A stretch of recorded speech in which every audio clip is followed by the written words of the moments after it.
Olá! Você já ouviu falar sobre anacronismos? De forma simples, são elementos que não se encaixam em um determinado período histórico. Por exemplo, se eu disser que Jesus Cristo usava celular para se comunicar com os apóstolos em sua época, todos saberemos que isso não era possível, porque o celular não existia naquela época. No entanto, esse anacronismo nos ajuda a revelar que a pessoa que está contando esse fato, de que Jesus usava um celular, conhece esse objeto.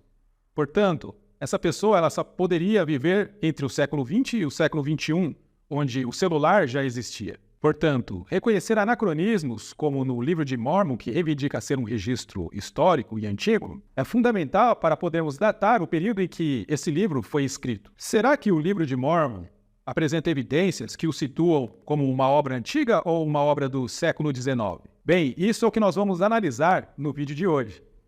Vamos lá!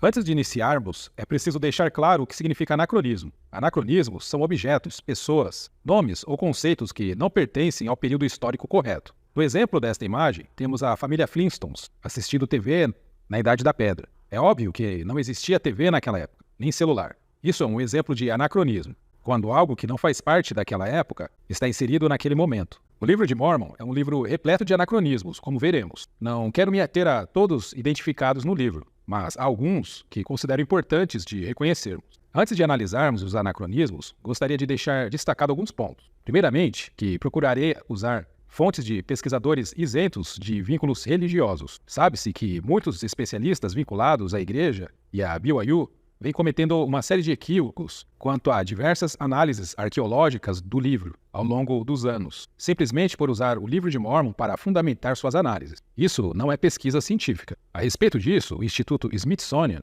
que é uma instituição educacional e de pesquisa associada a um complexo de museus, fundada e administrada pelo governo dos Estados Unidos, possuindo 19 museus e 7 centros de pesquisas, chegou a emitir a seguinte declaração em maio de 1965 sobre suas análises e o Livro de Mórmon, dizendo: Declaração sobre o Livro de Mórmon. O Smithsonian Institution recebeu centenas de consultas nos últimos anos sobre o uso do Livro de Mórmon como guia para pesquisas arqueológicas. As respostas às perguntas mais frequentes são as seguintes. O Smithsonian Institution nunca usou o Livro de Mórmon de alguma forma como guia científico. Os arqueólogos do Smithsonian não veem nenhuma conexão entre a arqueologia do Novo Mundo e o assunto do livro. O que o Instituto queria deixar claro, com a nota, é que eles estão comprometidos com a ciência e não com a apologia. Quando o Instituto informa que a arqueologia do Novo Mundo não tem conexão com o assunto do Livro de Mórmon, está deixando claro que não tem como estudar arqueologia sem primeiro saber que existia uma civilização a ser estudada.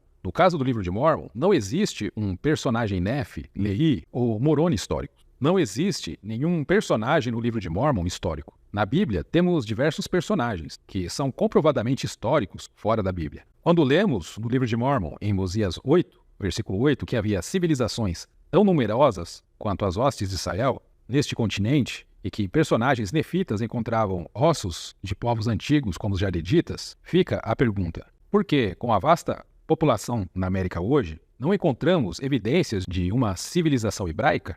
Alguns arqueólogos tentam associar monumentos e artefatos a essas civilizações descritas no livro, mas muitas vezes essas conexões são baseadas mais em interpretações religiosas do que em evidências científicas sólidas. Então, quando o Instituto Smithsonian diz que não há evidências de povos neste continente americano que tiveram contato no período pré-colombiano com trigo, cevada, cavalos, entre outros, é porque eles estão comparando com civilizações comprovadamente conhecidas que viveram neste continente durante esse período. O resto trata-se apenas de apologia de cientistas vinculados da Igreja. Dito isto, vamos analisar algumas evidências de anacronismos no Livro de Mórmon, já que na arqueologia, qualquer descoberta relacionada aos nefitas ou lamanitas não é considerada ciência, mas sim uma forma de justificar crenças religiosas. Um exemplo são as tábuas de Pirge, frequentemente citadas entre estudiosos Sud como prova das placas de ouro e latão mencionadas no livro. As tábuas de Pirge fornecem uma visão sobre a implausibilidade do Livro de Mórmon, quando você faz algumas análises mais amplas. Essas placas contêm apenas cerca de 200 palavras distribuídas em 3 placas. Fica evidente que essas placas estão densamente preenchidas com caracteres. Agora,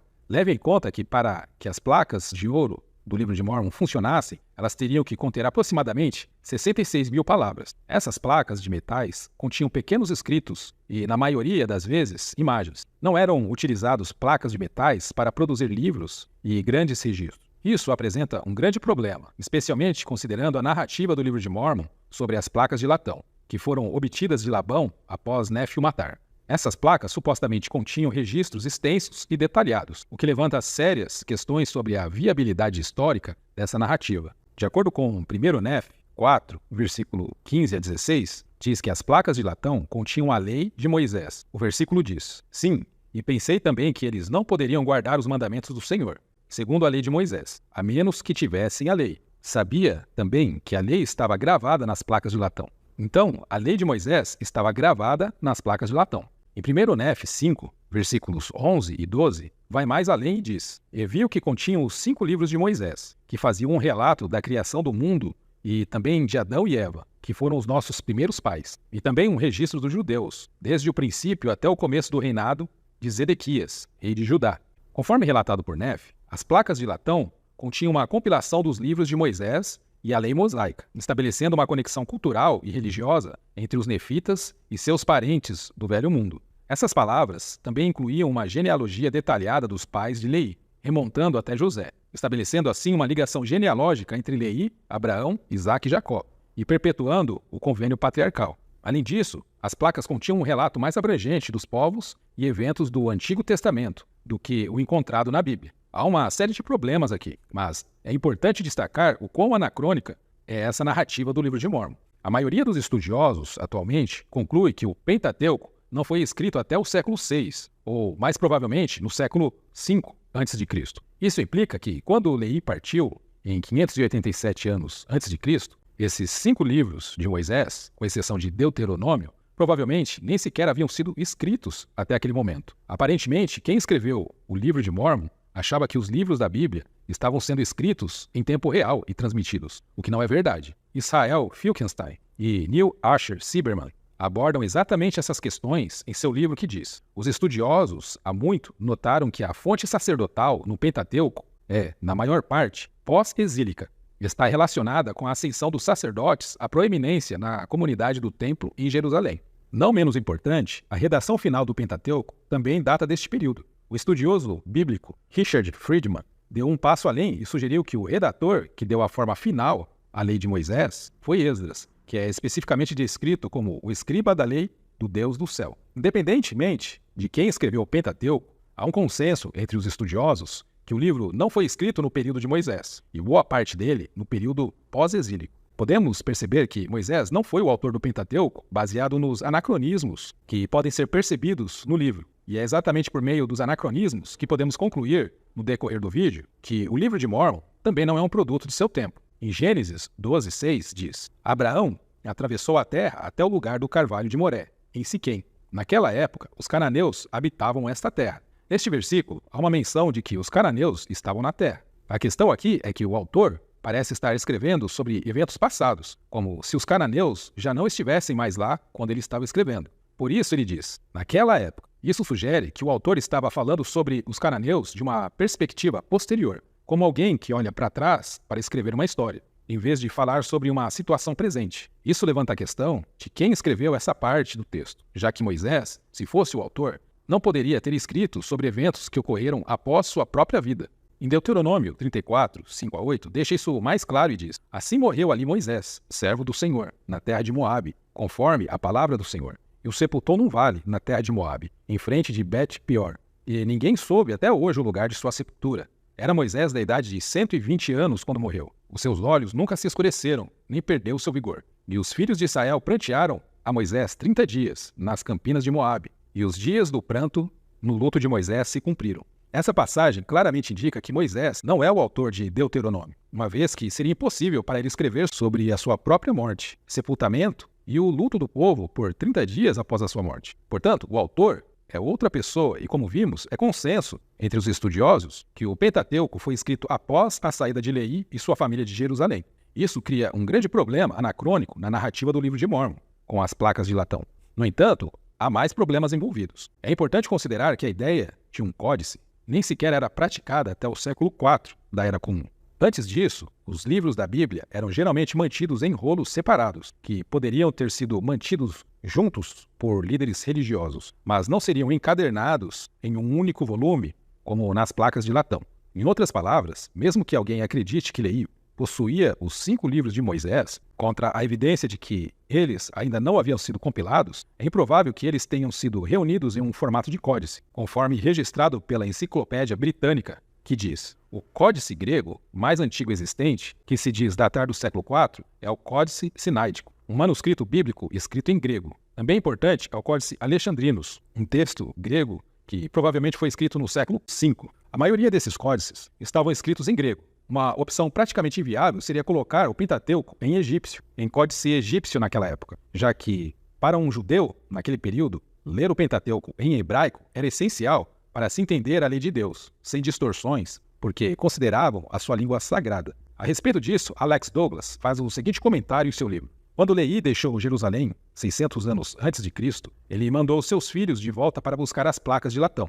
Ao recebê-los, ele encontra que continham os 5 livros de Moisés, que relatavam a criação do mundo e também de Adão e Eva, que foram nossos primeiros pais, e também um registro dos judeus desde o início, até o início do reinado de Zedequias, rei de Judá. E também as profecias dos santos profetas, desde o princípio até o início do reinado de Zedequias, e também muitas profecias que foram proferidas pela boca de Jeremias. Os 5 livros de Moisés referem-se claramente ao Pentateuco, mas o Pentateuco não foi compilado, nem mesmo a fonte sacerdotal foi escrita, até bem depois de Leí ter deixado Jerusalém. Não poderia, portanto, ter havido 5 livros. Além disso, a indicação mais antiga de que esses livros foram atribuídos a Moisés só surge depois do exílio. Um detalhe que pode passar despercebido para a maioria é que Leí diz que os 5 livros de Moisés estavam nas placas de latão. Todavia, os 5 livros do Pentateuco, naquela época, não tinha autor. As pessoas não tinham interesse, como hoje, em serem reconhecidos como autor de alguma obra. O Pentateuco só foi intitulado, dando a Moisés a autoria entre o século II e III a.C., durante o período helenístico, quando a autoria dos livros passou a ter um caráter importante e, como o Pentateuco era um livro de lei recebidos por Moisés, foi dado a ele a autoria dos livros em respeito à sua pessoa. Mesmo que suponhamos que os 5 livros de Moisés tenham sido compilados antes da partida de Leí, em 587 a.C., indo contra o consenso atual, e mesmo que aceitemos a ideia de que eles foram combinados em um estilo de códice quase 1000 anos antes de termos qualquer registro disso, ainda há o problema que os livros não tinham autoria, sendo reconhecido a Moisés apenas ter sido o recebedor da lei e não o autor dos livros. Além disso, temos a questão da língua egípcia. Todas essas questões não têm respaldo histórico, o que é um grande problema para a reivindicação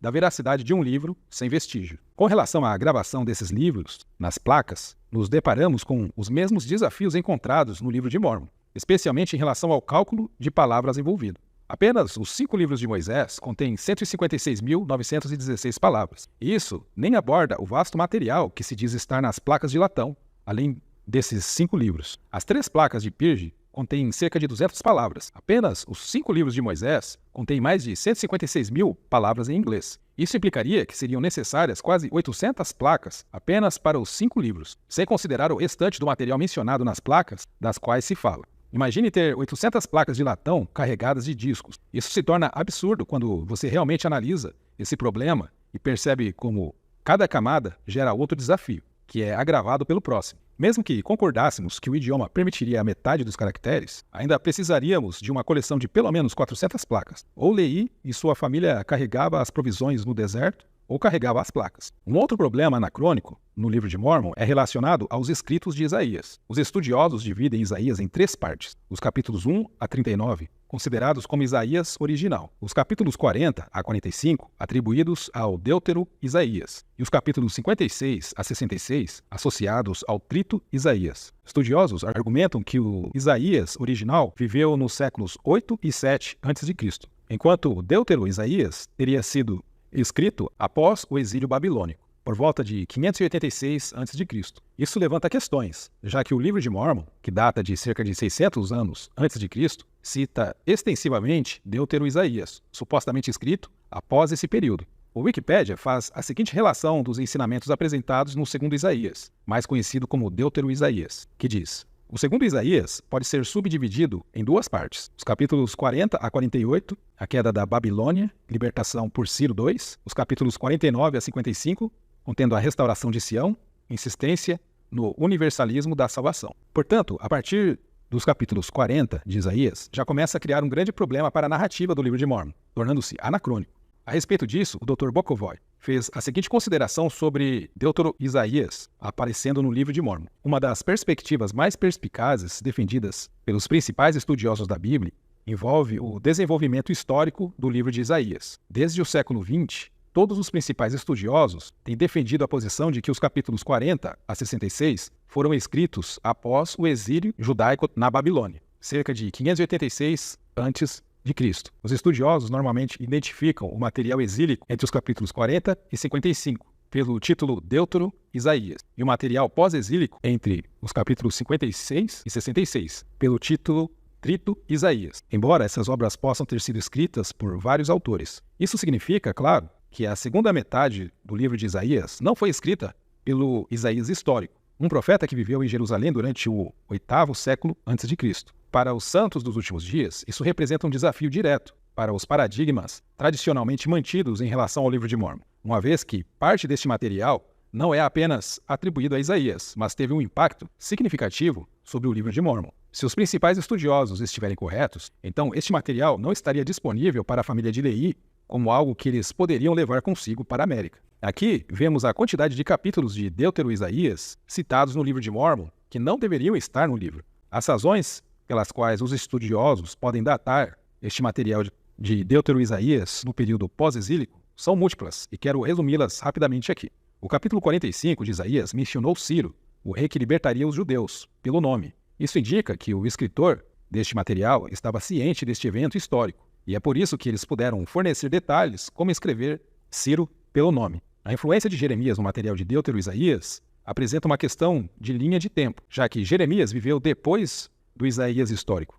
Este é um anacronismo que permite aos estudiosos datar o material de Deutero-Isaías, pois o autor estava ciente dos ensinamentos de Jeremias, e os escritos de Jeremias deixam claro que Jeremias não sabia dos eventos em Deutero-Isaías. O uso da linguagem aramaica começa nos capítulos de Deutero-Isaías, embora esteja ausente nos primeiros 30 capítulos. Isso mostra que esses autores viviam numa época em que os judeus falavam aramaico. Semelhante ao uso do aramaico, o material de Deutero-Isaías é escrito em uma forma de hebraico que data dos tempos pós-exílicos. O Dr. Bokovoy diz: ao contrário do que encontramos nos oráculos históricos de Isaías, o material em Isaías 40 até o capítulo 66 contém muitos exemplos de palavras e frases hebraicas que aparecem apenas nos períodos exílico e pós-exílico. Da mesma forma que os estudiosos usam do anacronismo encontrado nos livros de Isaías para datar quando ele foi escrito, assim como o Pentateuco. Por meio do anacronismo, é perceptível chegar à conclusão que o livro de Mórmon é um produto do século XIX, pois o autor do livro tem conhecimento de fatos e usa termos anacrônicos aos personagens que ele tenta manipular em seu livro, ajudando o estudioso a perceber que o autor tem conhecimento de fatos que os personagens do livro não deveriam ter, como o uso de nomes, objetos, animais que são anacrônicos a determinados períodos do livro de Mórmon. O livro de Mórmon contém referências ao Novo Testamento, incluindo o Sermão da Montanha, o que levanta questões sobre sua autenticidade. Os estudiosos apontam que o Sermão da Montanha pode não ter sido proferido como um sermão independente por Jesus, mas compilado por autores posteriores. Além disso, o livro de Mórmon reproduz o Sermão da Montanha com poucas alterações, sugerindo que foi baseado na tradução específica da Bíblia King James. Outros desafios incluem acréscimos tardios, palavras anacrônicas para os tempos antigos das Américas e a sincronização dos sermões com a Bíblia King James. Um exemplo de falta de sincronização no Sermão da Montanha é perceptível em 3 Nef 12, 22, que diz: digo-vos, porém, que todo aquele que se encolerizar contra o seu irmão ficará sujeito ao seu julgamento. E todo aquele que disser a seu irmão, raca, ficará sujeito ao conselho. E todo aquele que lhe disser, louco, ficará sujeito ao fogo do inferno. A palavra raca, de origem aramaica, usada por Jesus, não teria sido compreendida pelos nefitas nas Américas, pois eles não tinham contexto cultural para entender essa palavra usada apenas no Velho Mundo, onde Cristo peregrinou. Portanto, o ensinamento de Jesus sobre raca, no livro de Mórmon, parece vazio para eles, e muito mais quando ele diz que se alguém disser essa palavra, ficará sujeito ao conselho. Além disso, o autor do livro de Mórmon parece não ter entendido que essa palavra tinha um conceito cultural apenas onde Jesus viveu, e simplesmente o copiou da Bíblia King James e transferiu para o povo nefita, levantando dúvidas sobre a originalidade do texto do livro de Mórmon. Também é perceptível no livro de Mórmon a falta de autenticidade em Jesus Cristo, que repete ensinamentos dados no Velho Mundo que acabam não se encaixando às necessidades do povo do continente americano. Em outro momento, o Senhor se refere à lei romana de caminhar 1 milha, replicado no livro de Mórmon,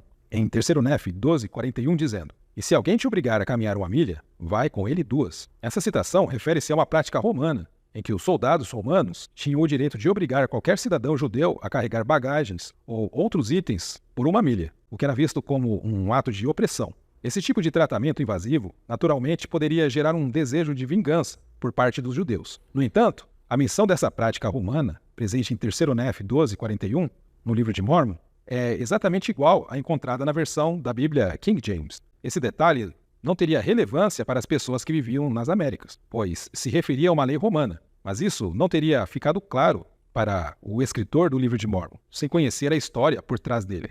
Outro ponto preocupante no livro de Mórmon é o final do livro de Marcos, no Novo Testamento, mais conhecido como o final longo de Marcos, existindo também o final curto. Como podemos ver na imagem, o manuscrito de Marcos possui uma lacuna no final de seu livro, fazendo com que o livro terminasse sem sentido. A fim de preencher essa lacuna e dar um sentido para o final do livro, foi acrescentado tardiamente 2 finais ao livro de Marcos, conhecido como final curto e final longo de Marcos. Vou me concentrar no final longo de Marcos, que é justamente o final que aparece no livro de Mórmon. Achei o texto do Wikipedia mais didático para falar sobre esse assunto. Na parte marcada, diz o seguinte sobre o último capítulo do livro, capítulo 16. O versículo 8 termina com as mulheres fugindo do local e afirmando que elas não disseram nada a ninguém, porque estavam possuídas de medo. Muitos estudiosos afirmam que este é o final original do capítulo e que o trecho seguinte foi escrito e acrescentado depois com o objetivo de sumarizar as aparições de Jesus e os milagres realizados pelos cristãos depois da ressurreição. A maior parte dos acadêmicos, concordando com a análise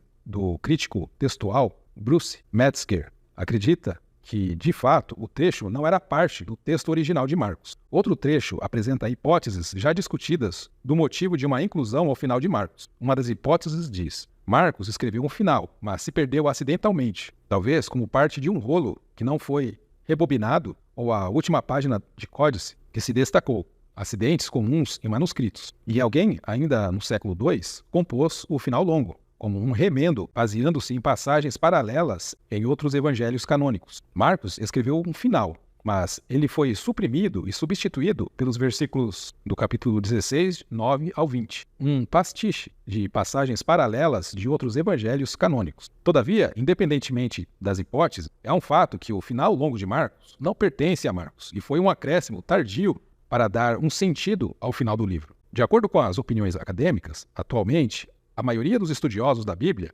concordam que os versículos 9 a 20 de Marcos não faziam parte do texto original de Marcos e representavam uma adição muito antiga, ou tardia no livro. Um trecho do final longo de Marcos, mais precisamente os versículos 17 e 18 do capítulo 16, diz: "E estes sinais seguirão aos que crerem. Em meu nome expulsarão os demônios, falarão novas línguas, pegarão nas serpentes, e se beberem alguma coisa mortífera, não lhes fará dano algum.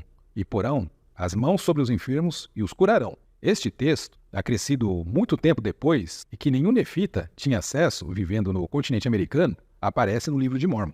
Em Mórmon, no capítulo 9, versículo 24, diz: "Estes sinais seguirão os que crerem. Em meu nome expulsarão demônios, falarão novas línguas, pegarão em serpentes, e se beberem alguma coisa mortífera, não lhes causará dano. Imporão as mãos sobre os enfermos e eles serão curados." Joseph Smith não percebeu que o final não era o original de Marcos, enquanto ele estava escrevendo o livro de Mórmon. E é por isso que ele retirou esse material da Bíblia e colocou no livro de Mórmon. A questão que fica é: por que um texto adaptado para preencher o final do livro de Marcos está aparecendo no livro de Mórmon? Um outro problema pouco abordado é o início do livro de Mórmon, que diz: "Pois aconteceu no começo do 1º ano do reinado de Zedequias, rei de Judá, tendo meu pai Leí morado todos os seus dias em Jerusalém, e apareceram muitos profetas nesse mesmo ano, profetizando ao povo que todos deveriam arrepender-se, ou a grande cidade de Jerusalém precisaria ser destruída. Então, no 1º ano do reinado de Zedequias, muitos profetas começaram a profetizar que Jerusalém seria destruída se o povo não se arrependesse, de acordo com o livro de Mórmon. O livro deixa a entender que havia iniquidade entre o povo, Porém, o povo não acreditava nessa possibilidade de destruição de Jerusalém. Aparentemente, tudo estava muito bom para o povo e não acreditavam que isso pudesse vir a acontecer. O versículo 13 evidencia bem essa ideia quando diz: E ele leu, dizendo: Ai, ai de Jerusalém, pois vi tuas abominações. Sim, e meu pai leu muitas coisas concernentes a Jerusalém, que ela seria destruída, assim como os seus habitantes. Muitos morreriam pela espada e muitos seriam levados cativos para a Babilônia. O verbo no futuro do pretérito, morreriam e seriam levados cativos, gera uma condição futura de que, se eles não se arrependessem, eles seriam levados cativos para a Babilônia e morreriam, levando o leitor a considerar que no momento as coisas estavam muito boas para os iníquos, e a possibilidade de destruição não estava sendo levada muito a sério por eles, a ponto de ignorarem os profetas. Porém, quando analisamos a situação por meio de um registro histórico como a Bíblia, as coisas mudam em relação ao livro de Mórmon, tornando esse fato anacrônico. Em 2 Reis, capítulo 24, versículos 13 ao 18, retrata a condição do povo em Jerusalém um pouco antes de Zedequias ser nomeado rei até sua nomeação. Vamos ler. E tirou dali todos os tesouros da casa do Senhor e os tesouros da casa do rei. Quem está tirando é o rei da Babilônia, Nabucodonosor II, a Babilônia. Antes mesmo do início do reinado de Zedequias, já havia sitiado Jerusalém. Vamos continuar a leitura. E partiu todos os vasos de ouro que fizera Salomão, rei de Israel, no templo do Senhor, como o Senhor tinha falado. Então já haviam saqueado o templo. No versículo 14 diz: E transportou a toda a Jerusalém, como também a todos os príncipes e a todos os homens valorosos, 10.000 presos, e a todos os artífices e ferreiros. Ninguém ficou senão o povo pobre da terra. Assim transportou Joaquim a Babilônia, como também a mãe do rei, as mulheres do rei, os seus oficiais e os poderosos da terra, levou presos de Jerusalém à Babilônia. Então muitos já estavam sendo levados presos para a Babilônia, levados cativos. Continuando diz: E todos os homens valentes, até 7.000, e artífices e ferreiros até 7.000, e todos os homens destros na terra, a estes o rei da Babilônia levou presos para a Babilônia. Esse versículo fala de mais pessoas sendo levadas cativas para a Babilônia, antes de Zedequias assumir. Continuando diz: E o rei da Babilônia estabeleceu a Matanias, seu tio, rei em seu lugar, e lhe mudou o nome para Zedequias. Então olha só, Zedequias, rei de Judá, que aparece no livro de Mórmon, que antes tinha o nome de Matanias, se tornou rei vassalo de Nabucodonosor, rei da Babilônia em Judá. Quando Zedequias assumiu o posto, o templo já havia sido profanado. Muitos já tinham morrido e sido levados cativos para a Babilônia. Em outras palavras, o primeiro ano de Zedequias foi o primeiro ano do exílio babilônico, o que significa que a cidade já estava devastada e milhares de pessoas tinham sido levadas cativas e as suas propriedades pilhadas. Portanto, não faz sentido, no livro de Mórmon, Leí, junto com outros profetas, profetizarem algo que já havia acontecido, colocando como algo futuro, se o povo não se arrependesse, tornando o relato do livro de Mórmon anacrônico em relação aos fatos. Se o livro de Mórmon fosse um registro histórico verdadeiro, Leí já teria sobrevivido ao cerco em 605 anos antes de Cristo, juntamente com o cerco de 599 a 597 a.C., que levou Zedequias a ser empossado como rei. Dessa forma, não haveria mais motivos de Leí fugir de Jerusalém com sua família. A história fica mais grave ainda quando lemos em 1 Nefe, capítulo 2, versículo 13, que nem os filhos de Leí acreditavam que Jerusalém pudesse ser destruída, quando já estavam vivendo no reinado de Zedequias. O versículo diz: nem acreditavam que Jerusalém, aquela grande cidade, pudesse ser destruída conforme as palavras dos profetas, e assemelhavam-se aos judeus que estavam em Jerusalém, que procuravam tirar a vida de meu pai. Para um judeu, ter um templo profanado deveria ser motivo de grande preocupação. Porém, no livro de Mórmon, além de mostrar que os judeus não acreditavam nas profecias de Leí e outros profetas, os próprios filhos de Leí estavam muito contentes e descrentes de um evento que já teria acontecido em sua época. Isso não faz sentido nenhum. A linha do tempo está equivocada, e este período é crucial porque é onde a maioria dos acadêmicos concorda que a Bíblia se torna historicamente mais confiável, começando com o reinado de Zedequias, tornando o livro de Mórmon o livro mais correto da Terra em grandes apuros e dificuldades. É nesse ponto que os acadêmicos podem identificar esses eventos como históricos, porque há evidências que os corroboram. Os cercos e capturas são registrados tanto na Bíblia quanto nos registros babilônicos, mas estão totalmente ausentes no livro de Mórmon. Embora possa parecer um problema superficial, o fato de o capítulo de abertura do livro de Mórmon estar fora da linha do tempo correta é significativo para qualquer alegação de ser um registro histórico. Não há como Leí viver em Jerusalém e não estar ciente da queda da cidade. Muito menos ter filhos que não acreditavam nisso. Mais uma ideia anacrônica é o uso de Messias e Cristo no livro de Mórmon. Joseph Smith não entendia que Messias e Cristo são as mesmas palavras em idiomas diferentes, sendo Messias derivado do aramaico e Cristo do grego. Apesar de sinônimos, Joseph Smith interpretou como se fossem palavras distintas. Brent Metcalfe, em seu livro, registra o seguinte: o uso do termo Cristo no livro de Mórmon é uma desconcertante característica do livro. Os estudiosos da Bíblia concordam que o aramaico Meshach, em inglês Messiah, e sua tradução grega Christus, em inglês Christ, significam ungido. Eles concordam ainda que Cristo se tornou um nome próprio junto com Jesus, somente depois que os não-semitas, que não tinham uma concepção hebraica do título, foram convertidos e um cristianismo essencialmente judaico começou a ser helenizado. Em contraste, os hebreus do livro de Mórmon não usam os termos Cristo e Messias como sinônimos. Em vez disso, eles empregam o termo Cristo com mais frequência como um tipo de sobrenome messiânico. Brent sugere em seu livro que o termo Jesus Cristo passou a ser usado como um sobrenome apenas quando o cristianismo, inicialmente de origem judaica, começou a ser influenciado pela cultura helenística. Antes disso, tanto as palavras Messias quanto Cristo eram sinônimos e não representavam um sobrenome messiânico. Por essa razão, nenhum profeta do Antigo Testamento conhecia o nome e sobrenome de Jesus, e nenhum judeu o identificou como o Messias profetizado pelo seu nome. Podemos ver essa confusão em várias partes do livro de Mórmon. Por exemplo, em 2 Nef 25:19 diz: pois, de acordo com as palavras dos profetas, o Messias virá 600 anos depois da época em que meu pai deixou Jerusalém. E, de acordo com as palavras dos profetas, e também com a palavra do anjo de Deus, seu nome será Jesus Cristo, o Filho de Deus. Essa escritura, por exemplo, apresenta um grande problema para o livro de Mórmon. Primeiramente, o uso do nome de Cristo 600 anos antes de sua chegada é muito anacrônico. Apesar dos apologistas argumentarem que o nome foi revelado no livro de Mórmon, isso não se alinha com a ausência de tal menção na Bíblia e com a ideia do livro de fazer com que Lehi trouxesse as placas de latão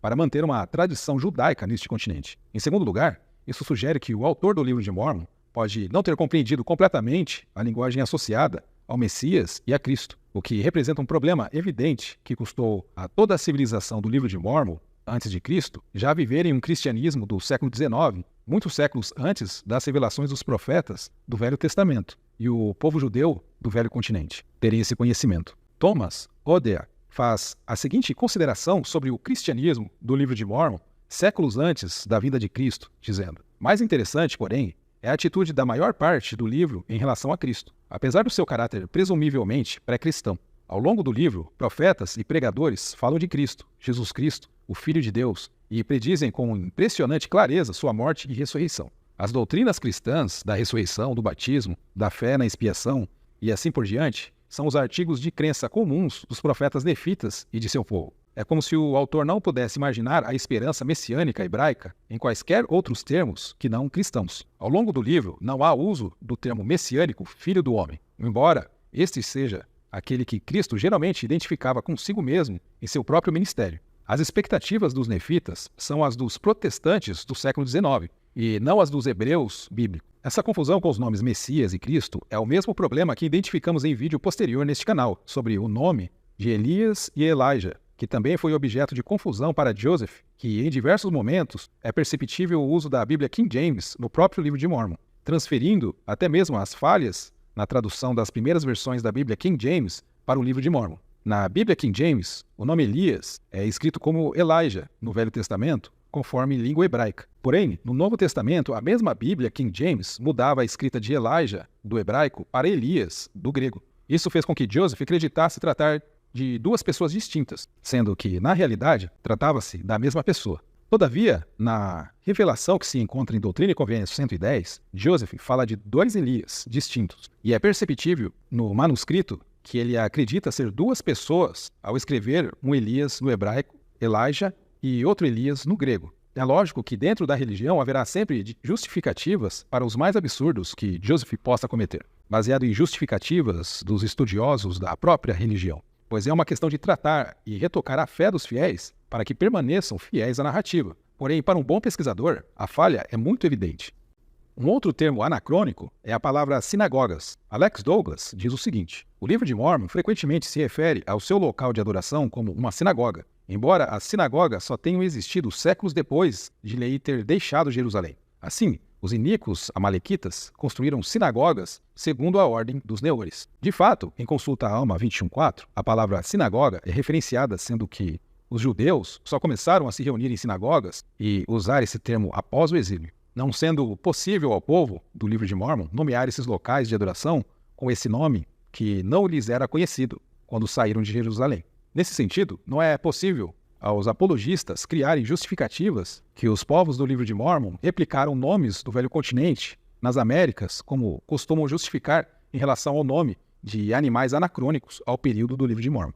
Outra ideia anacrônica é a cristologia desenvolvida antes de Cristo. O Livro de Mórmon descreve uma visão sobre Jesus Cristo que não era conhecida até muito tempo depois de sua ressurreição. Porém, no Livro de Mórmon, isso aconteceu centenas de anos antes de Jesus ter vivido na Terra. O Livro de Mórmon inclui o batismo em nome de Cristo mais de 150 anos antes de Jesus ser batizado. Em Mosias 18, versículo 13 diz: "E havendo dito estas palavras, o Espírito do Senhor desceu sobre ele, e ele disse: Elã, tendo autoridade do Deus Todo-Poderoso, eu te batizo como testemunho de que fizeste convênio de servi-lo até que estejas morto quanto ao corpo mortal, e que o Espírito do Senhor se derrame sobre ti, e que te conceda a vida eterna, por meio da redenção de Cristo, a quem ele preparou desde a fundação do mundo."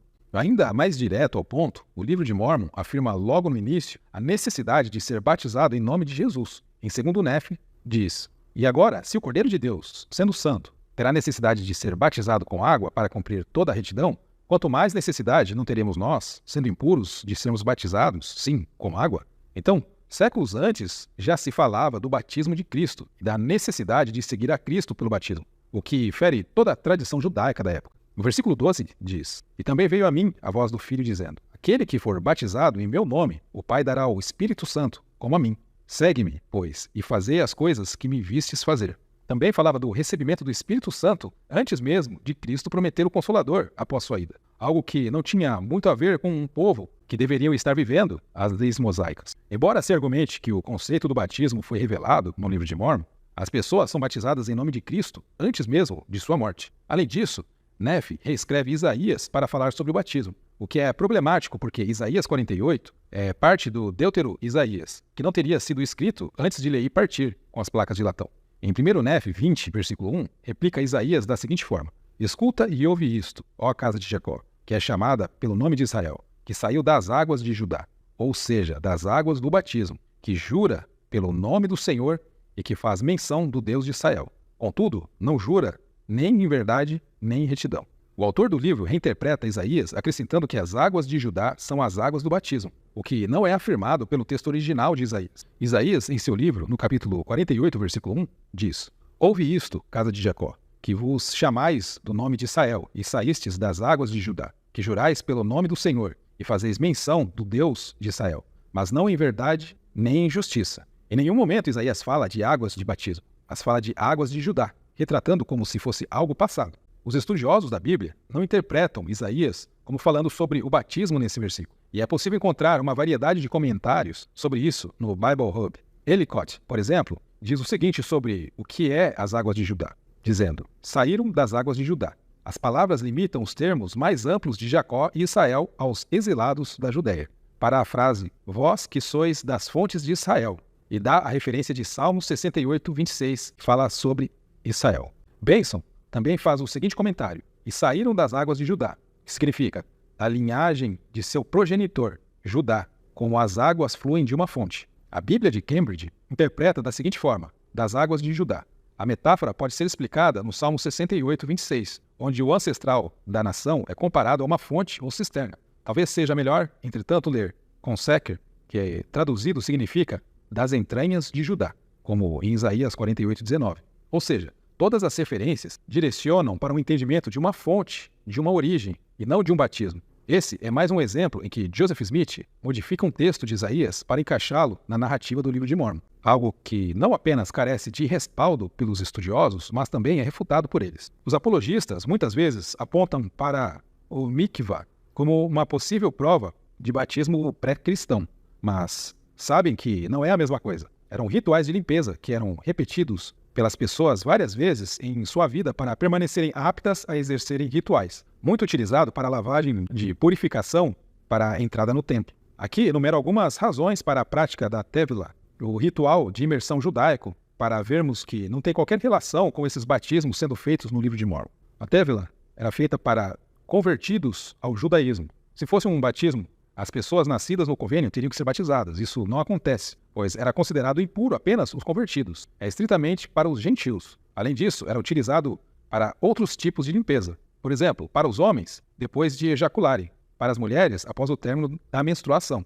Para quem teve descargas corporais anormais. Para pessoas com certas condições de pele. Para pessoas que entraram em contato com as pessoas impuras acima mencionadas. Para alguém que está sendo consagrado ao sacerdócio arônico. Para o sacerdote que manda embora o bode expiatório.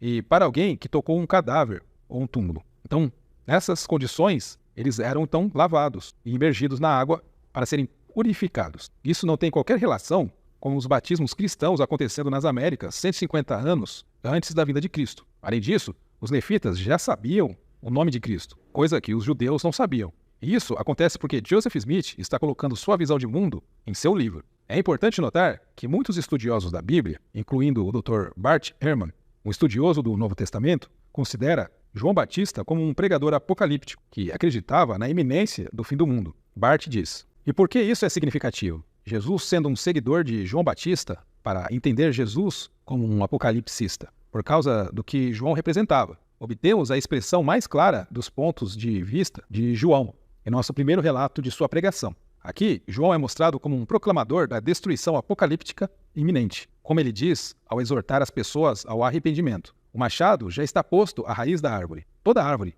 que não dá bons frutos será cortada e lançada no fogo. Esta é uma imagem apocalíptica da destruição iminente. As pessoas que vivem dignamente de Deus, dando bons frutos, serão cortadas e destruídas pelo fogo. E quando isso acontecerá, o machado já está colocado na raiz da árvore. Em outras palavras, o corte está pronto para começar. O julgamento está aqui e acontecerá em breve. Isso faz com que muitas pessoas procurem João Batista para se purificarem. Os judeus estavam acostumados a se purificarem com o mikvah, mas João Batista começa a alterar o mikvah, dizendo que seu batismo era para a purificação de pecados para um fim próximo, o que foi reprovado por alguns judeus que desaprovaram o batismo de João e seu propósito, que não era ritualístico como o mikvah.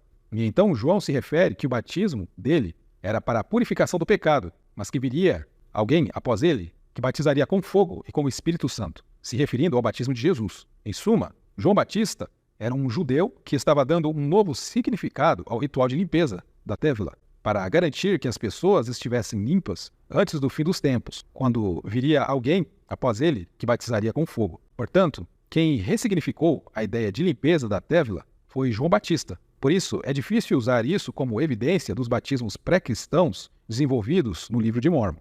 Uma outra ideia anacrônica apresentada no livro é o uso do aço no livro de Mórmon. Em 2 Nef 5, versículo 15, diz: e ensinei meu povo a construir edifícios e a trabalhar em toda espécie de madeira e de ferro, e de cobre, e de latão, e de aço, e de ouro, e de prata, e de minerais preciosos que existiam em grande abundância. Éter também fala do uso do aço em Éter 7, versículo 9, dizendo: portanto, ele foi ao monte Efraim, onde fundiu o minério do monte, e fez espadas de aço para aqueles que havia levado consigo. A produção de aço demanda uma quantidade significativa de recursos, deixando os vestígios que permite a certeza de que não havia produção de aço na época do livro de Mórmon. Quando o aço é utilizado na produção de armamentos, resíduos e restos de armas de aço são deixados para trás dos locais onde foram fabricados. O Instituto Smithsonian esclarece ainda mais dizendo: não há evidências de que quaisquer índios tenham usado ferro fundido ou ferramentas de aço nos tempos pré-colombianos. Alguns esquimós fabricavam ferramentas martelando meteoritos, mas isso não envolvia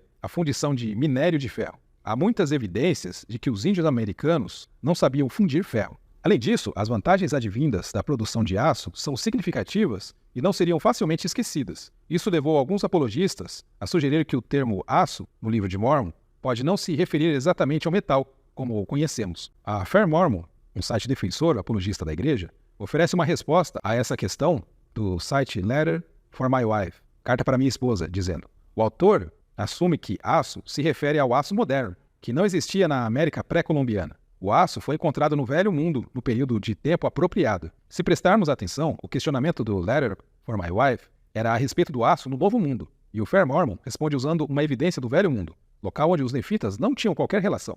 Eles explicam que isso não constitui um anacronismo da seguinte forma: o aço do Livro de Mormon provavelmente não é o aço moderno. O aço, tal como o entendemos hoje, tinha de ser produzido através de um processo muito complicado e era extremamente caro, até o desenvolvimento da poça no final do século XVIII. Mesmo nos tempos antigos, porém, ferreiros experientes podiam produzir aço aquecendo e martelando ferro gusa, ou, ainda mais cedo, o ferro nunca fundido de uma floreira para liberar o excesso de carbono e obter algo semelhante ao aço elástico. Os primeiros ferreiros sabiam até que, ao temperar o aço quente em água, óleo ou solução salina, a superfície poderia ser endurecida. Qualquer produção mesoamericana provavelmente dependeu do primeiro método, que requer temperaturas mais baixas e menos sofisticação.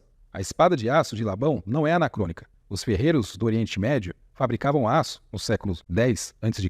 Os anacronismos são elementos que estão fora do tempo e do lugar, o que significa que a evidência da produção de aço no Oriente Médio, no século X, não resolve o problema das Américas. Esse argumento apologético tenta desviar a atenção para um detalhe, ignorando o problema principal, mas ter evidências no Oriente Médio não tem relevância para as Américas, onde sabemos que a tecnologia para a produção de aço simplesmente não existia durante o período do Livro de Mormon. A Fair cita a afirmação do apologista William Hamblin de que o aço não é anacrônico, porque não é especificamente mencionado no Livro de Mormon após 400 anos antes de Cristo. Eles concluem que, significativamente, não há referências ao aço nefita depois de 400 antes de Cristo. No entanto, essa argumentação falha em reconhecer que os eventos descritos no Livro de Mormon ocorrem nas Américas, não no Oriente Médio, onde há evidências de trabalhos iniciais com aço. Além disso, os versículos citados anteriormente referem-se às Américas, o que torna a afirmação de Hamblin inadequada. Leon Cornford fala exatamente sobre essa questão, apresentada pelos apologistas e estudiosos mormons, dizendo: estudiosos mormons fizeram a mesma afirmação para o Livro de Mormon, afirmando que as descobertas arqueológicas no hemisfério ocidental fundamentaram detalhes históricos e geográficos dados no Livro de Mormon. Tal afirmação está sujeita a sérias dúvidas. Por exemplo, o Departamento de Antropologia do Smithsonian Institution, em Washington, D.C., questionou nada menos que 8 declarações do Livro de Mormon que podem ser comparadas com fatos arqueológicos conhecidos. Estas alegações controversas incluem as declarações de que os primeiros americanos índios eram israelitas, que usavam ferro, aço e seda, como registrado em Éter 10, 23, 24 e Jarão 8, ou que poderiam ter escrito em egípcio reformado. Em suma, a evidência arqueológica parece refutar uma série de detalhes dados no Livro de Mormon. Na verdade, onde está um artefato genuíno do hemisfério ocidental que inquestionavelmente apoia a história contada do Livro de Mormon? Em resumo, a evidência da produção de aço no Oriente Médio não soluciona o problema do Livro de Mormon. Pelo contrário, sugere que Joseph Smith estava incorporando conceitos de seu ambiente ao ditar a história, ignorando o fato de que o aço não era fabricado nas Américas para armamento até muito depois do período do Livro de Mormon.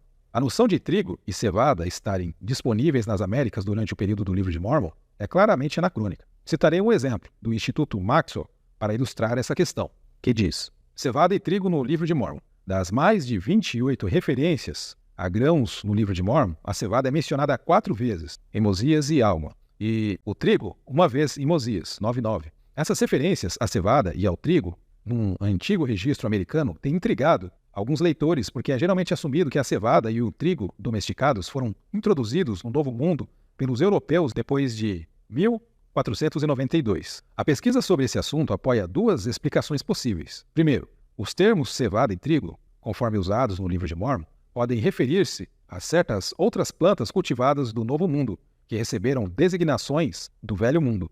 E, segundo, os termos podem referir-se a variedades genuínas de cevada e trigo do Novo Mundo. A primeira observação importante é que, mais uma vez, nos é dito que cevada e trigo não significam realmente cevada e trigo no contexto do Livro de Mormon. Essas são palavras emprestadas para tentar resolver os problemas criados por Joseph Smith, ao incluí-las na narrativa. Essa abordagem se torna ainda mais problemática quando consideramos o processo de tradução, que deveria ser perfeito vindo da pedra, corrigidas. Mas isso é um tema que teríamos que abordar em um vídeo separado. Quando nos é dito que as palavras não têm seu significado literal, isso se torna uma questão séria. Michael Coe, renomado professor emérito de antropologia da Universidade de Yale e curador emérito da divisão de antropologia do Museu Peabody de História Natural da mesma universidade, deixou claro que se houvesse trigo e cevada nas Américas durante o período do Livro de Mormon, teríamos evidências disso por meio de estudos de núcleos de solo. Em uma entrevista com Mormon Stories, Coe explicou como o pólen dessas plantas seria preservado e poderia ser encontrado durante escavações arqueológicas. Essa é a razão pela qual temos um entendimento tão detalhado sobre quais plantas eram nativas das Américas e quais foram introduzidas. Esse trecho oferece uma excelente ilustração da importância do estudo do pólen para compreender a história da agricultura em determinada região. O texto diz: o que a arqueologia nos diz sobre a presença ou ausência das colheitas que Smith afirmava serem os alimentos básicos da América Antiga? Nenhum vestígio de trigo ou cevada domesticada foi encontrado. Na verdade, o único possível espécime pré-colombiano de cevada descoberto no local no Arizona é de uma espécie diferente da espécie de cevada domesticada supostamente trazida do Oriente Próximo. E o linho? Sem dados, novamente. Felizmente, para os amantes da verdade, os apologistas mormons não podem simplesmente dizer que não estivemos procurando no lugar certo, ou que todos os restos dessas plantas morreram com o passar do tempo. A razão da nossa boa sorte é o fato de que todas essas plantas domesticadas são plantas com flores. Como tal, produzem pólen em grande abundância. Se as chamadas civilizações mormons tivessem cultivado essas culturas por pelo menos algumas décadas, sem falar nos milhares de anos supostamente narrados pelo livro de Mormon, todas as amostras de solo colhidas na América Central deveriam mostrar vestígios de trigo, cevada e pólen de linho.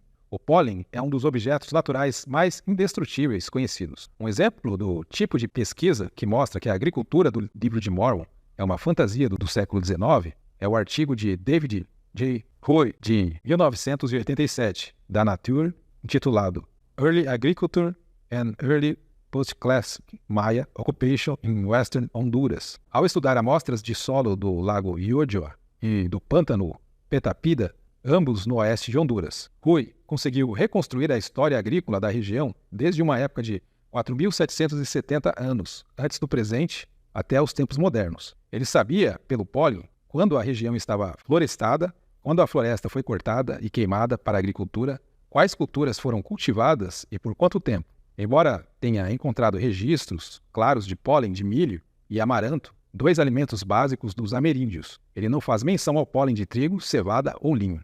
Em outras palavras, o único exemplo de cevada nas Américas citado pelos apologistas como evidência do livro de Mormon pode ser identificado como uma espécime separado da cevada, que foi domesticada no Oriente Próximo, o que mina qualquer credibilidade como prova do livro de Mormon. Outro ponto de atenção destacado é a falha na abordagem dos apologistas mormons. O Dr. Coe ironiza sobre a tentativa dos apologistas de refutar o trabalho dos estudiosos com argumentos simplistas, sugerindo que simplesmente afirmar que os estudiosos não estavam procurando no lugar certo não é uma resposta adequada. Ele aponta que os apologistas, às vezes também atuando como estudiosos da BYU, utilizam descobertas que podem ser interpretadas como evidências do livro de Mormon, como a presença de vestígios de cavalos nas Américas. No entanto, essas considerações são superficiais e desonestas, uma vez que a fauna, a agricultura e outros aspectos culturais variam amplamente em diferentes regiões do continente americano. Por exemplo, encontrar cupuaçu na região amazônica não implica que fosse parte da dieta dos povos descritos do livro de Mormon se estes não viveram nessa região. Encontrar um fóssil de cavalo em uma área específica não tem relevância para um livro de Mormon, a menos que haja evidências de que uma civilização nefita realmente existiu naquela região. Portanto, é crucial estabelecer evidências da existência e localização geográfica de uma civilização antes de estudar sua cultura, agricultura e outros aspectos ambientais ao seu redor de maneira precisa. Eu poderia facilmente continuar esse vídeo postando muitos outros pontos conflitantes com a cronologia do livro. Porém, creio que seja suficiente para concluirmos em que período o livro de Mormon foi produzido. Eu tenho minhas conclusões. E você? Acredita que o livro de Mormon é um produto do século XIX ou corrobora historicamente com o que afirma ser? Bem, nos vemos no próximo vídeo.